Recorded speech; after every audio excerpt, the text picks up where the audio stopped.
Olá pessoal, tudo bem? Eu sou o professor Bruno Seulin, bem-vindos ao nosso curso de avicultura. O tema da nossa aula de hoje é raças e linhagens de frangos comerciais. Nesta aula nós vamos conhecer as principais características de um frango de corte, conhecer algumas raças e de que forma que essas raças, que esses animais evoluíram até chegar hoje aos híbridos altamente produtivos que nós temos disponíveis no mercado de produção de carne. O frango nada mais é do que a fase jovem de uma galinha. A galinha é uma ave pertencente à espécie galos domésticos. Essa ave é a mais produzida no mundo, na verdade é a espécie animal mais produzida no mundo, onde temos o maior número de indivíduos. O galo, então, é o reprodutor, é o macho reprodutor adulto, a galinha a fêmea adulta reprodutora, e o pinto ou pintinho, então, são os filhotes. As galinhas se caracterizam, então, por ter bicos pequenos, cristas carnudas, geralmente avermelhadas, pernas escamosas e asas curtas e largas. E apresentam pouca ou nenhuma capacidade de voo, são aves terrestres. Existem no mundo mais de 300 raças de galinhas, de diversos tamanhos, cores e características físicas. São muitas raças, A maioria delas não tem nenhum valor comercial, no caso para a produção de carne ou de ovos, pois muitas são pequenas, possuem uma carcaça com baixo rendimento de cortes ou de carne, com baixa taxa de crescimento e são inadequadas à produção de ovos ou de carne. Mas existem algumas raças que são então utilizadas para a produção de carne ou de ovos.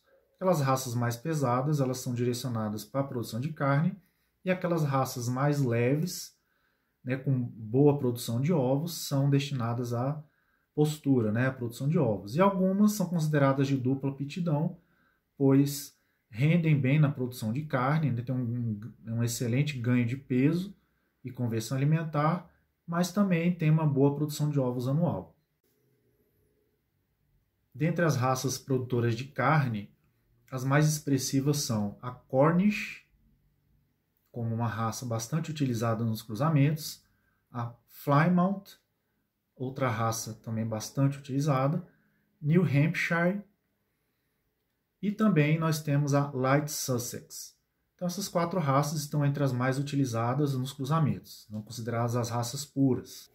E por que essas raças foram então utilizadas aí para a produção do frango moderno?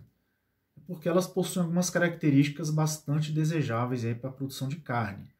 A primeira delas é ter uma boa conversão alimentar. A conversão alimentar nada mais é do que a capacidade que o animal tem de converter a ração, o alimento, em carne. Então, quanto menor for esse número, mais eficiente é o animal. Então, durante a evolução da galinha, durante a evolução genética, os animais foram se tornando cada vez mais eficientes na conversão alimentar, exigindo menos alimento para converter então em carne. Lembrando que a conversão alimentar, em todas as espécies animais, ela tende a piorar com o avançar da idade. E como hoje conseguimos abater um frango jovem, a gente aproveita ao máximo esse período em que o animal está mais eficiente nessa conversão. Outra característica bastante importante é que a raça tenha uma elevada taxa aí de ganho de peso, ganhe peso rapidamente. As aves, os frangos, eles evoluíram muito nas últimas décadas.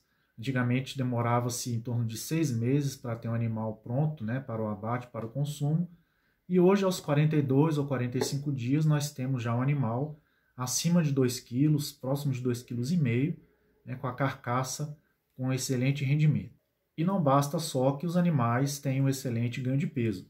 É preciso também que eles sejam uniformes, ou tenham um crescimento uniforme.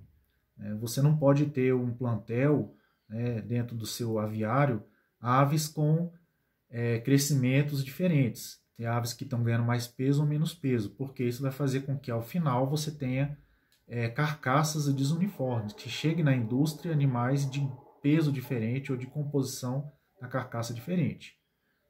É preciso que esses animais sejam uniformes, que os cruzamentos gerem aves que tenham um crescimento adequado e ao mesmo tempo uniforme. você encaminhe para a indústria, ao final do ciclo, aves com variações muito pequenas de peso e de formação da carcaça.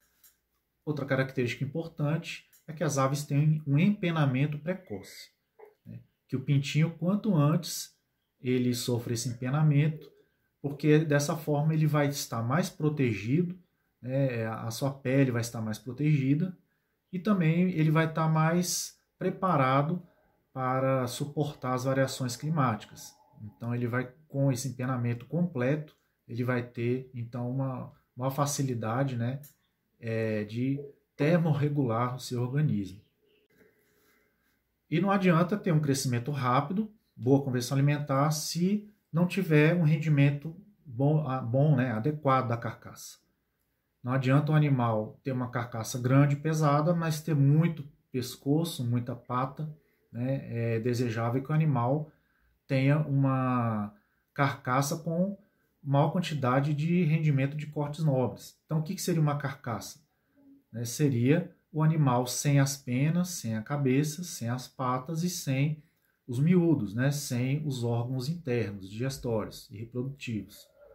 Então, quanto maior esse rendimento, melhor para o produtor, né, e melhor para a indústria.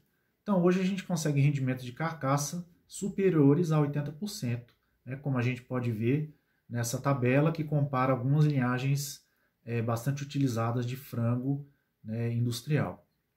E além da carcaça, né, de você ter um rendimento de carcaça elevado, é importante que tenha um rendimento de cortes nobres também elevado. E o principal deles é o peito. Então, essas linhagens de frango modernas, elas têm um grande rendimento de peito e também de coxa. E é desejável também que elas tenham pernas curtas. Né? A perna é uma parte do animal com baixíssimo valor comercial. Então, quanto menor as pernas, melhor vai ser esse rendimento de carcaça. As aves dentro de um aviário, elas ficam em cima de uma cama, né, geralmente de palha. E nessa cama o animal ele não se locomove tanto, ele não sobe em puleiros, então um animal com pernas curtas é satisfatório para a sobrevivência aí nesse período até o abate. O frango ele é reconhecido como uma carne bastante saudável, né? E o consumidor ele procura hoje nas carnes, né, baixo teor de gordura. E a carne de frango hoje, né, ela foi evoluindo e hoje ela contém um teor de gordura bastante baixo, né? Durante as décadas a gente conseguiu diminuir o teor de gordura do frango e hoje a gente consegue uma carcaça com baixíssimo teor de gordura, bastante proteína, né? E bastante saudável aí do ponto de vista nutricional. Outra característica bastante importante, não só para o frango, mas para todas as espécies animais, é rusticidade. Então o animal ele precisa ter essa rusticidade, que seria resistência a doenças, resistência à mudança climática, resistência a estresse. Então tem que ser um animal rústico, um animal resistente, que consiga, né, se adaptar bem às mudanças climáticas, que consiga vencer, né, todos os desafios do meio sem ficar doente, né, e consiga expressar todo o seu potencial genético para ganho de peso, sem maiores problemas. E por mais que existam, né, diferentes marcas e linhagens de frango de corte, é importante que haja pouca diferença nas carcaças entre as linhagens. Isso porque, na hora que chega na indústria, essas carcaças elas têm que ter o máximo de padronização possível, né? E o consumidor também. O consumidor ele quer encontrar um frango no mercado e ele não quer saber qual linhagem que esse frango pertence. Ele quer um frango de boas características e que toda vez que ele comprar um frango, ele seja mais ou menos parecido, na sua conformação, seu tamanho de coxa e de peito. Então, na avicultura industrial, hoje em dia não se trabalha com raças. As raças, elas é que deram origem a esse frango que nós temos hoje, um frango moderno, híbrido, né? Chamamos inclusive de duplo híbridos, mas hoje trabalhamos com linhagens, né? Então os produtores dessas linhagens, eles pegam essas raças, eles fazem a seleção, né, cruzamentos, melhoramento genético e produzem essas linhagens que são altamente produtivas aí do ponto de vista zootécnico. Então hoje são vendidos e disponibilizados ao mercado híbridos comerciais, né? São marcas comerciais de frangos que são disponibilizados para os produtores e estão hoje enchendo aí os nossos galpões aí com aves altamente eficientes, né, na produção. Então, como alguns exemplos, né, de aves comerciais, podemos citar as aves da Embrapa. Então, a Embrapa ela produz alguns híbridos de frangos, disponibiliza para o mercado tanto de frango industrial quanto para frangos coloniais ou frangos para serem criados soltos, né, que possuem mais rusticidade. Nós temos a Cobb, que também é uma empresa bastante tradicional na produção de híbridos, né, e comercialização de híbridos de frangos. E nós temos também, né, a Ross, que é outra marca, né, que bastante competitiva nessa área, que fornece animais também, frequentemente vai melhorando, né, as suas marcas comerciais para vender e disponibilizar ao mercado animais mais produtivos. Os pesquisadores, né, as empresas, elas vêm trabalhando há décadas no melhoramento genético dessas aves. Só para a gente ter uma ideia do quanto evoluiu, a gente pode pegar aí de 1957, quando iniciou-se, né, as atividades aí de melhoramento, pegamos um período intermediário em 1978 e pegamos um momento mais atual. Vamos comparando aí os animais com 1 dia de vida, com 28 dias e com 56 dias. Podemos notar, então, a diferença no crescimento dessas aves conforme o tempo foi passando e as aves foram sendo melhoradas geneticamente. Então, a gente pode perceber uma diferença brutal aí no ganho de peso, né, dessas aves. E hoje temos aí que no mesmo período uma ave consegue ganhar 3 ou 4 vezes mais o peso de uma ave, né, de 50 anos atrás. Então a evolução foi muito grande, né? Então essa evolução ocorreu pelo trabalho dos melhoristas, né, através de muita seleção, cruzamento, e chegamos hoje até essa ave altamente produtiva que consegue ganhar peso muito rápido, né, consumindo menos ração do que consumia aquela ave de antigamente. Vamos entender agora como que esses animais são originados e qual é o caminho que eles passam até chegar, né, aos aviários, né, para engorda. Tudo começa lá com as linhas puras, que ficam sob guarda dessas empresas, então esse material genético fica nessas empresas, grande parte delas são empresas internacionais dos Estados Unidos, e nessas empresas elas têm a genética dessas raças puras, onde elas fazem esses cruzamentos e seleções das aves superiores, buscando então fixar características genéticas superiores no plantel. Essas aves então são cruzadas entre si em linhas maternas e paternas, dando origem então às bisavós. Os ovos colhidos das bisavós, geralmente eles são encaminhados para os países produtores e são incubados, né? E após eles serem incubados, eles são encaminhados, né, esses pintinhos, para os criadores chamados avozeiros.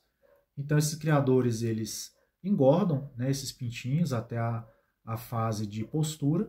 Então as fêmeas, né, no caso, elas vão iniciar essa postura e esses ovos, né, são encaminhados para incubatórios e são então geradas as matrizes. Após a sexagem, né, são separadas as fêmeas que vão virar matrizes. Né? Essas matrizes, então, esses pintinhos são encaminhados para os matrizeiros, que são então produtores, né, que fazem essa multiplicação aí dessas matrizes, né, que são híbridos simples. Essas matrizes, então,